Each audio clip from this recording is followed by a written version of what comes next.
மாளிகைக்கு வெளியே போராடுபவர்களை அப்புறப்படுத்த நடவடிக்கை எடுக்குமாறு அரசுக்கு சென்னை உயர்நீதிமன்றம் உத்தரவு பிறப்பித்திருக்கிறது.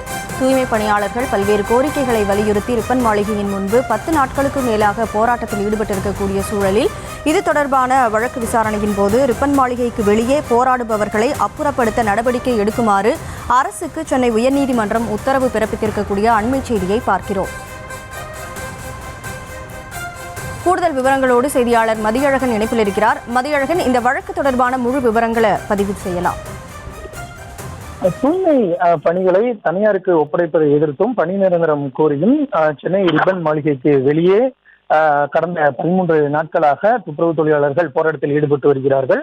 இந்த நிலையில் அவர்கள் போராட்டம் காரணமாக போக்குவரத்து பாதிக்கப்பட்டுள்ளதாகவும், மேலும் அவர்கள் நடைபாதையை ஆக்கிரமித்து போராட்டத்தில் ஈடுபட்டுள்ளதாகவும் கூறி அவர்களை அந்த காலி செய்யுமாறு போலீஸ் பிறப்பித்த நோட்டீஸை அமல்படுத்த உத்தரவிடக் கோரி சென்னை உயர்நீதிமன்றத்தில் ஒரு மனுவானது தாக்கல் செய்யப்பட்டிருந்தது. அந்த வழக்கு தலைமை நீதிபதி எம் ஸ்ரீவத்சவா, நீதிபதி சுந்தரமோகன் அமர்வில் இன்றைய தினம் விசாரணை கொண்டது. அப்பொழுது மனுதாரர் தரப்பில் ஆஜரான மூத்த வழக்கறிஞர் வி ராகவாச்சாரி இவர்களுடைய போராட்டம் காரணமாக அந்த நடைபாதையை பயன்படுத்த முடியவில்லை எனவும், எனவே காவல்துறை பிறப்பித்த அந்த நோட்டீஸை அமல்படுத்தி அவர்களை அப்புறப்படுத்த வேண்டும் என கோரிக்கை விடுக்கப்பட்டது.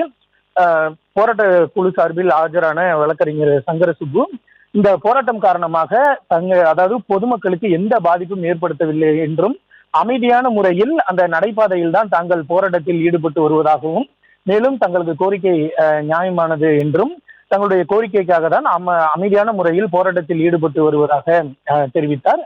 அரசு சார்பில் ஆஜரான கூடுதல் தலைமை வழக்கறிஞர் ஜே ரவீந்திரன், அதாவது துப்புரவு தொழிலாளர்களுடைய கோரிக்கை என்பது பரிசீலிக்கப்படும், அவர்களுடைய கோரிக்கை என்பது கவனத்தில் கொள்ளப்படும்.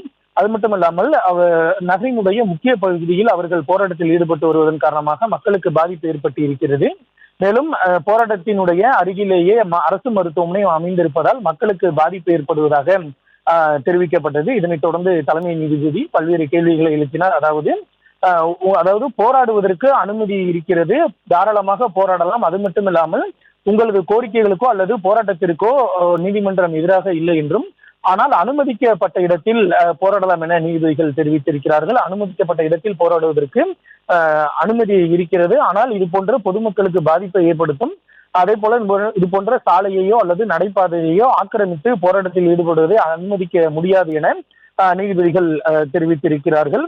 அரசு அனுமதித்த இடத்தில் போராடலாம் என தெரிவித்த நீதிபதிகள் ரிப்பன் மாளிகைக்கு வெளியே போராடக்கூடிய அனைவரையும் அப்புறப்படுத்துமாறு காவல்துறைக்கு உத்தரவிட்டு இருக்கிறார்கள். மேலும் அரசு அனுமதிக்கும் இடத்தில் போராட்டத்தை தொடரலாம் என்றும் நீதிபதிகள் தெரிவித்தனர். இதனைத் தொடர்ந்து மீண்டும் இந்த அப்புறப்படுத்துவதற்கு காவல்துறையை பயன்படுத்துவதற்கு அரசு விரும்பவில்லை, எனவே போராட்டக்காரர்களாகவே தாங்களாக கலைந்து செல்லுமாறு தாங்கள் கோரிக்கை வைப்பதாக அரசு தரப்பில் தெரிவிக்கப்பட்டது.